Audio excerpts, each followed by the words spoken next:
الحمدللہ رب العالمین والصلاة والسلام علی سید الانبیاء والمرسلین اما بعد فاعوذ باللہ من الشیطان الرجیم بسم اللہ الرحمن الرحیم۔ درود پاک پڑھ لیں۔ الصلاة والسلام علیک یا رسول اللہ، الصلاة والسلام علیک یا حبیب اللہ، الصلاة والسلام علیک یا نبی اللہ وعلی آلک و اصحابک یا سیدی یا رحمت للعالمین صلی اللہ تعالی علیہ وآلہ وسلم۔ ہم حنفی سنی مسلمان کہلاتے ہیں۔ ہم امام اعظم ابو حنیفہ رحمۃ اللہ تعالی علیہ کی تقلید کرتے ہیں فروعی مسائل میں۔ تو کچھ لوگ ہمیں اسی بات کا طعنہ دیتے ہیں اور وہ کہتے ہیں کہ تم حنفی ہو، تم کوفی ہو، تو تمہاری نماز بھی بناوٹی، تمہارے جنازے بھی بناوٹی، تمہاری دعائیں بھی بناوٹی۔ اس طرح سے لوگ باتیں کرتے ہیں اور بات بات پر ہم سے دلیل پوچھتے ہیں کہ یہ چیز کہاں لکھی ہے، یہ کہاں لکھا ہے، یہ کہاں لکھا ہے۔ ہم دعائے قنوت پڑھتے ہیں اور 3 رکعت ہم وتر پڑھتے ہیں، اس پر بھی لوگ سوالات کرتے ہیں۔ جنازے کی دعاؤں پر بھی سوالات کرتے ہیں، جنازے کی ثنا پر بھی سوالات کرتے ہیں، اور کچھ لوگ تو ہمارے وضو پر بھی سوالات کرتے ہیں۔ تو انشاءاللہ تعالی ہم وضو، نماز حنفی، نماز جنازہ، ان کے مسائل مع دلائل پڑھیں گے اور یاد کرنے کی انشاءاللہ تعالی کوشش کریں گے۔ سب سے پہلے ہم وضو سے آغاز کرتے ہیں۔ کس چیز سے؟ وضو سے۔ اس لیے کہ وضو عبادات ہیں، ان کی جان ہے۔ وضو کے بغیر طواف کعبہ نہیں، وضو کے بغیر نماز بولیے نہیں، وضو کے بغیر ہاتھ لگا کر مس کر کے چھو کر تلاوت قرآن بھی نہیں۔ تو ان ساری چیزوں کے لیے وضو کا ہونا ضروری ہے۔ تو اس لیے ہم پہلے وضو کے جو فرائض ہیں اور اس کی جو سنتیں ہیں، اس کے مسائل ہیں، انشاءاللہ تعالی اس کو بیان کرتے ہیں۔ اور آپ اپنے کاپی پینسل اپنے پاس رکھیں۔ جہاں پر میں آپ کو لکھنے کا کہوں آپ لکھیں گے، اور جہاں سمجھانے کی بات ہوگی وہ آپ سمجھیں گے۔ ٹھیک ہو گیا جی؟ سبق کا آغاز کریں۔ ہم وضو سے ہی ابتدا اور آغاز کیوں کرنے لگے ہیں؟ اس لیے کہ نبی کریم علیہ السلام کا ارشاد ہے۔ اس کو حضرت جابر رضی اللہ تعالی عنہ نے روایت کیا ہے، اور یہ مسند امام احمد بن حنبل کے اندر امام احمد بن حنبل رحمۃ اللہ تعالی علیہ اس حدیث کو لے کر آئے ہیں۔ عن جابر رضی اللہ تعالی عنہ قال قال رسول اللہ صلی اللہ علیہ وسلم مفتاح الجنت الصلاۃ۔ حضرت جابر کہتے ہیں کہ رسول اللہ صلی اللہ علیہ وآلہ وسلم نے ارشاد فرمایا کہ جنت کی کنجی، جنت کی چابی نماز ہے، جنت کی چابی نماز ہے۔ وَمِفْتَاحُ الصَّلَاةِ الطَّهُورُ، اور نماز کی چابی وضو ہے۔ چابی کے بغیر تالا نہیں کھلتا، تو نماز والا جو تالا ہے یہ وضو کی چابی سے کھلے گا۔ وضو ہوگا تو نماز ہوگی نا، اور پھر جو جنت کا تالا ہے وہ کیسے کھلے گا؟ نماز کے ساتھ۔ جنت کی چابی نماز، اور نماز کی چابی کیا ہے؟ بولیے وضو ہے۔ تو پھر جنت میں جانے کے لیے وضو بھی لازمی ہوا کہ نہ ہوا؟ کیوں؟ وضو ہوگا تو نماز ہوگی، نماز ہے جنت کی کنجی، کنجی ہوگی تو تالا کھلے گا، تالا کھلے گا تو دروازہ کھلے گا، دروازہ کھلے گا تو جنت میں جائیں گے نا۔ تو اس لیے وضو بنیادی ایک چیز ہے، تو انشاءاللہ تعالی ہم وضو کے مسائل سمجھیں گے۔ اور طہارت اور پاکیزگی کی اہمیت نبی کریم علیہ السلام کے ایک اور ارشاد سے بھی واضح ہوتی ہے۔ ہمارے آقا صلی اللہ علیہ وسلم ارشاد فرماتے ہیں، فرمایا الطہور شطر الایمان، یہ صحیح مسلم شریف کی حدیث ہے۔ آقا علیہ السلام نے ارشاد فرمایا کہ طہارت نصف ایمان ہے۔ طہارت، پاکی، صفائی ستھرائی، یہ کیا ہے؟ نصف ایمان ہے۔ تو وضو سے بھی آدمی کیا ہوتا ہے؟ پاک صاف ہوتا ہے نا۔ تو طہارت آدھا ایمان ہے۔ اب آئیے وضو کے فرائض سمجھ لیجیے۔ وضو کے 4 فرض ہیں ہمارے ہاں۔ کتنے فرض ہیں؟ کتنے؟ 4 فرض ہیں۔ اور یہ جو فرض ہوتا ہے نا، کوئی بھی چیز فرض ہم کہتے ہیں جس کو، اس کے لیے دلیل قطعی کا ہونا ضروری ہے۔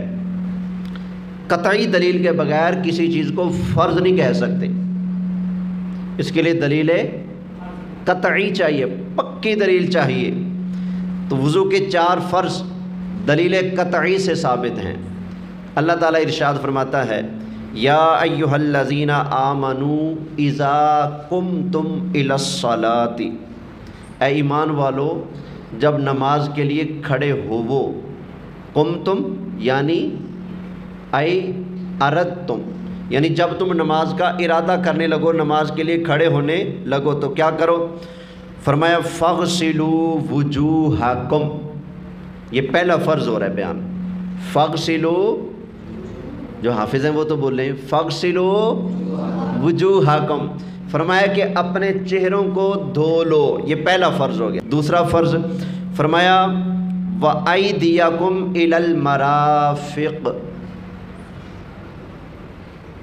دونوں ہاتھوں کو کونیوں سمیت، ایدیکم ہاتھوں کو الی المرافق کونیوں تک، یہ جو کونیاں ہیں یہ بھی دھونی ہے، دونوں ہاتھ کونیوں سمیت دھونا، یہ وضو کا بولیے دوسرا فرض ہے۔ پہلا فرض چہرہ دھونا، دوسرا فرض کون سا؟ ہاں جی، کونیوں سمیت دونوں ہاتھ دھونا۔ تیسرا فرض فرمایا وَامْسَحُوا بِرُؤُوسِكُمْ، اور مسح کرو اپنے سروں کا، یہ کون سا فرض ہے؟